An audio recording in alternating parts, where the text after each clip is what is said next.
సార్లు భోజనం చేస్తున్నాం, రోజుకు ఒక పూట అయ్యేలా బంద్ చేస్తాం, చేయము. భక్తి కూడా అలాగే ఎప్పుడూ ఉండాలి. మనసులో దేవుడిని ఎప్పుడు స్మరించాలి. ఒక సోమవారం రాగానే శివుడిని పూజించడం కాదు, ఓం నమః శివాయ. శివుడు ఎప్పుడు పూజిస్తాడు. శివుడు అస్సలు వదలనే వదలడు, ఈ ధ్యానమే వదలడు శివుడు. అలాగే పూజ అంటే ధ్యానము. అందరు చేసింది, ఆంజనేయుడు చేసింది ధ్యానమే, అందరు చేసింది, లక్ష్మి చేసింది ధ్యానమే, సరస్వతి చేసింది కూడా ధ్యానమే, పార్వతి చేసింది కూడా ధ్యానమే. కానీ మనము దాని గురించి తెలియదు. ధ్యానం చేయడం కాదు, పూజ చేయాలి. కానీ వాళ్ళు ధ్యానం చేసి దేవతలే, బట్టి బట్టి దేవతలు కాలే. పూజ చేసే దేవతలు ఎవ్వరు కాదు. సంవత్సరాలు ధ్యానంలో కూర్చుంటే వాళ్ళకి శక్తి, తపోఫలం లభిస్తుంది. ఇట్లా ఎన్నో తపస్సు శక్తి లభిస్తుంది వాళ్ళకి.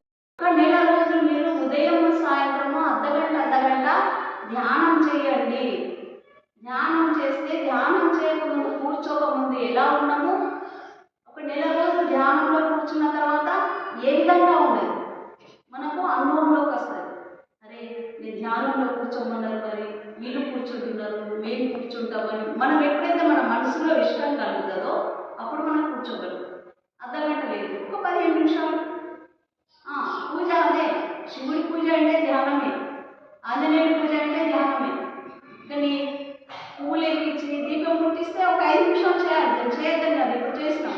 ఇది బాహ్య పూజ, ఇది బయట పూజ. కానీ లోపల శివుడి పూజ అంటే ధ్యానమే. ఇది అది చేయాలి. అది చేస్తే అప్పుడు మనకు శక్తి అనేది ఎక్కువ వస్తుంది. మనం ఏ పని సంకల్పం చేసినా ఆ పని అవుతుంది. అక్కడ నాకు పని కాలేదు, నాకు అక్కడ అంటున్నాడు ఇక్కడ వాహకుడు.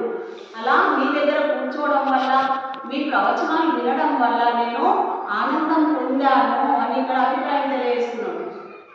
తమరితో శ్రీ గురు నానక్ దేవ్ గారు, శ్రీ గురుదేవ్ సింగ్ దేవి గారి ఉపదేశాల చర్చ జరుగుతుంది.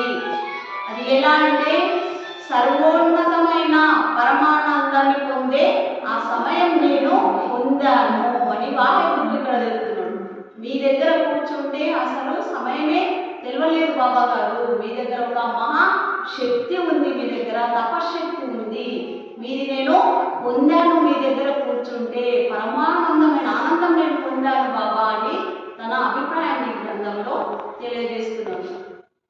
శ్రీ కులాజీ బాబా గారు అంటే పరమ సంత మహాత్ముని గౌరవించి సన్మానించే అవకాశము ఆ వాహి గురువుకు లభించినందుకు